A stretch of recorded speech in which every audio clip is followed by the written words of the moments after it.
المجيد هل يستوي الذين يعلمون والذين لا يعلمون قال النبي صلى الله عليه وسلم من أراد في طلب العلم فهو في سبيل الله حتى يرجع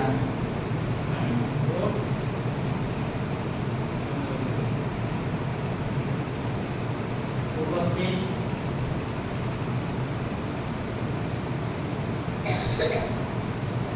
দূর থেকে আগত সম্মানীয় অতিথি ছাত্র মাদ্রাসার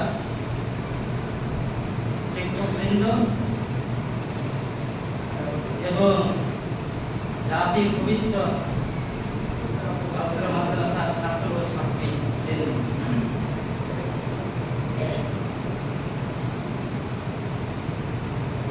তোমরা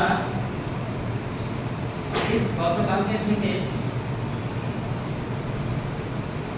অতি কষ্টে এখানে বসে থেকে তোমরা যে আঞ্জুমানের কাজ করে যাচ্ছ এই জন্য তোমাদের ধন্যবাদ। আল্লাহ যেন তোমাদেরকে রাজাই দান করেন। কথা হলো তোমরাই হচ্ছে জাতির ভবিষ্যৎ। তার কারণ শিক্ষিত মানুষরাই জাতিকে পরিচালিত করে। আর তোমরা আমাদের সবচেয়ে উত্তম ভালো বিরোধী মোহাম্মদ সাল্লাল্লাহু আলাইহি ওয়াসাল্লাম বলেন ওয়াখাইরুকুম মান তাআল্লামাল কুরআনা ওয়া আল্লামা। তোমাদের মধ্যে সবচেয়ে উত্তম সবচেয়ে ভালো হচ্ছেন উনি যিনি নিজে কোরআন শিক্ষা করেন এবং কোরআন শিক্ষা দেন। তাই তোমরা কোরআন শিক্ষা করছো, হ্যাঁ, তোমরা সব উত্তম ভালো যতগুলো মানুষ তোমরা ভালো। আর আল্লাহ ভালো কি বলছেন, তোমরা কত ভালো ছিল, অনেক ভালো অনেক কথা করে গেছেন। তারপরে আমি একটা হাদিস পেশ করছি, মান খারাজা ফি তলাবিল ইলমি ফাহুয়া ফি সাবিলিল্লাহি হাত্তা ইয়ারজিআ। যে ব্যক্তি এলেম অর্জনের জন্য, এখানে এর কথা ধর্মীয় কোরআন হাদিসের এলেমের কথা বলা যায় না, অন্য এলেম না। যে ব্যক্তি ধর্মীয় এলেম শিক্ষার জন্য বাড়ি থেকে বের হলো, তো সে যতক্ষণ রাস্তায় চললো বা বাইরে থাকলো ততক্ষণ সে আল্লাহ রাস্তায় থাকলো। হাত্তা ইয়ারজিআ, যতক্ষণ সে বাড়ি ফিরে যাচ্ছে না ততক্ষণ সে মানে আল্লাহ রাস্তায় থাকলো। তাহলে তোমরা এখন আল্লাহ রাস্তায় আছো, কতক্ষণ তোমরা সৌভাগ্য, কত জায়গায় ঘুরে বেড়াচ্ছে, তাই না? আর তোমরা আল্লাহ রাস্তায় আছো। আর তোমরা হচ্ছে জাতির ভবিষ্যৎ, জাতিকে সঠিক জায়গায় নিয়ে যাওয়ার জন্য তোমরা এখানে আছো।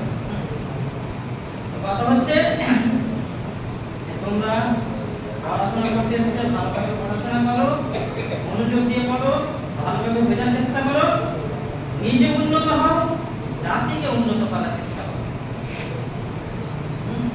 এটাই হচ্ছে আমার মূল কথা। কথা হলো তোমরা এই যে আঞ্জুমান হচ্ছে এটা খুব ভালো জিনিস। কি করে ভালো জিনিস? তার কারণ ছোট থেকে যে জিনিস অভ্যাস করা হয় বড় গিয়ে সেটাই প্রতিফলিত হয়। হ্যাঁ, স্কুলে কিন্তু এই জিনিসটা খুব একটা কমই হয়। হ্যাঁ, এটা প্রতিটি মানুষের সবাই দেখি আঞ্জুমানের ব্যাপারটা। তারপরে যে ছোট থেকে যে বলা যায় একটা অভ্যাস, এই অভ্যাসটা হ্যাঁ থাকলে হয় কি, তুমি যে কোরআন হাদিসের বাণী শিখবা সেটা সঠিকভাবে ফুটিয়ে তোলা তোমার একটা মানে একটা সাহস থাকে। কিন্তু যদি ছোট থেকে অভ্যাস না থাকে, যেমন অনেক মানুষ আর কি, হ্যাঁ, হয়তো এলেম মানে ভিতরে মজবুত করছে, হ্যাঁ, কিন্তু ওদের অভ্যাস না থাকলে তিনি কিন্তু মানে সেই জিনিসটাকে মানে কোরআন হাদিসটাকে ফুটিয়ে তুলতে পারেন না জনগণের সামনে। এরকম হয়ে থাকে। হ্যাঁ, এটা একটা কথা যে আল্লাহ এক একজনকে এক এক বিষয়ে দক্ষ করেন এবং অনেক মানুষকে আল্লাহ অনেক বিষয়ে দক্ষ করেন। আর এই যে তোমরা যে একটা ধর্মীয় এলেম শিক্ষা তোমার গার্জেনে পাঠিয়েছে এবং তোমরা যে এসেছো, আল্লাহ এই জন্য সবার দেন না, আল্লাহ যার ভালো চান, এটা আল্লাহ বলছেন মেই ইউরিদিল্লাহি বিহি খাইরান ইউফাক্কিহু ফিদ-দীন ওয়া ইন্নামা আনা কাসিমুন ফাল্লাহু ইউতি। হ্যাঁ, মেই ইউরিদিল্লাহি বিহি খাইরান, আল্লাহ যার কল্যাণ কামনা করে, যার ভালো জানতে চান কি উপাকেও দিন তাকে ধর্ম বিষয়ে জ্ঞানী করে দেন। ফাইন্নামা আনা কাসিমুন ওয়াল্লাহু আল্লাহ বলছেন যে আমি এর বন্টনকারী, হ্যাঁ, আর আল্লাহ হলেন তার দানকারী। বন্টনকারী নবীর মাধ্যমে বন্টন করেন, হ্যাঁ, আর দেনওয়ালা আল্লাহ, হ্যাঁ, দেনওয়ালা কবি যা সুবহানাল্লাহ আল্লাহ বলেন, হ্যাঁ, হ্যাঁ, আল্লাহ হিকমত সবকে দেন, হ্যাঁ, ইউতিল হিকমাতা মান ইয়াশা, হ্যাঁ, ইউতিল হিকমাতা মান ইয়াশা। আল্লাহ যাকে চান, হ্যাঁ, হিকমত দান করেন। হিকমত বলতে গেলে কোরআন এবং হাদিসের যে নলেজ, কোরআন এবং হাদিসের জ্ঞান সেটা দান করেন যাকে চান, যাকে চাইবেন তাকে দেন, ঠিক না? ইউতিল হিকমাতা মান ইয়াশা ওয়া মান ইউতিল হিকমা ফাকাদ উতিয়া খায়রান কাসীরা ওয়া মা ইয়াযাক্কারু ইল্লা উলুল আলবাব।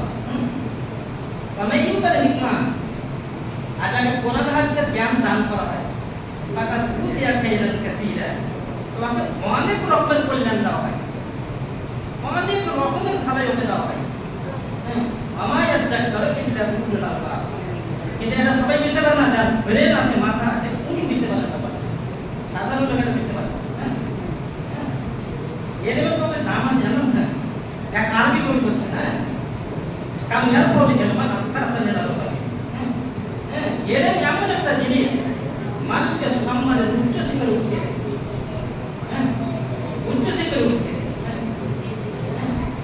কাজেই আজকে অনেক ছেলে বাড়িতে পড়ে আসে, খেলা করছে, কথা বলছে, তোমাদের উপর আল্লাহ দয়া করেছেন, এই দয়াটা যেন তোমার ধরে রাখতে পারো, এটা আমি চাই। আর এটা আমাকে মনে করো না, এটা আমাকে মানুষ হতে হবে না, মানুষ যেন আমার বাপ মা আমাকে খেলা পাঠিয়েছে, ঠিক না? অযথা সময় যেন না কাটে, হ্যাঁ, পড়াশোনা করবে, খেলার সময় খেলবে, কাজের সময়, ঠিক না? আমি আমার বক্তব্যকে দীর্ঘায়িত না করে, হ্যাঁ, আমি বলতে চাইছি আজকে তোমরা যে আন্দোলনটা করলে, হ্যাঁ, এটা তো হয়তো আমরা তো একটা মোটামুটি বিচার বিবেচনা করে দিয়েছি, যতদূর পেরেছি আমরা সঠিক বিচার বিবেচনা করে তোমাদের নাম্বারটা দিয়েছি, তার মধ্যে আমাদের হতে পারে আমাদের, হ্যাঁ। আর কথা হলো সবাই হয়তো প্রাইজ পাবি না, এটা মনটা ভাঙতে হবে না, ঠিক আছে, কেউ 19 বলেছে, কেউ 20 বলেছে, তাই না? যে 20 বলেছে তার হয়তো ভাগ্যটা বলবে, সে তো 19 পর্যন্ত পৌঁছেছে, হ্যাঁ, সে চেষ্টা করে ইনশাআল্লাহ হয়তো আগামীতে মানে শেষ করে 20-তে পৌঁছাতে পারবে, হ্যাঁ। তার জন্য দুঃখ অনুভব না করে, হ্যাঁ, জানো সামনে তোমরা ভালোভাবে পড়তে পারো, মনটা ভাঙতে পারবে না, ঠিক আছে, আমি একবার সামনে প্রস্তুতি নেব ভালোভাবে, হ্যাঁ, যেন আমি সেই পর্যায়ে পৌঁছাতে পারি। এই মনোভাব নিয়ে যারা পাবে না তারা দুঃখ না নিয়ে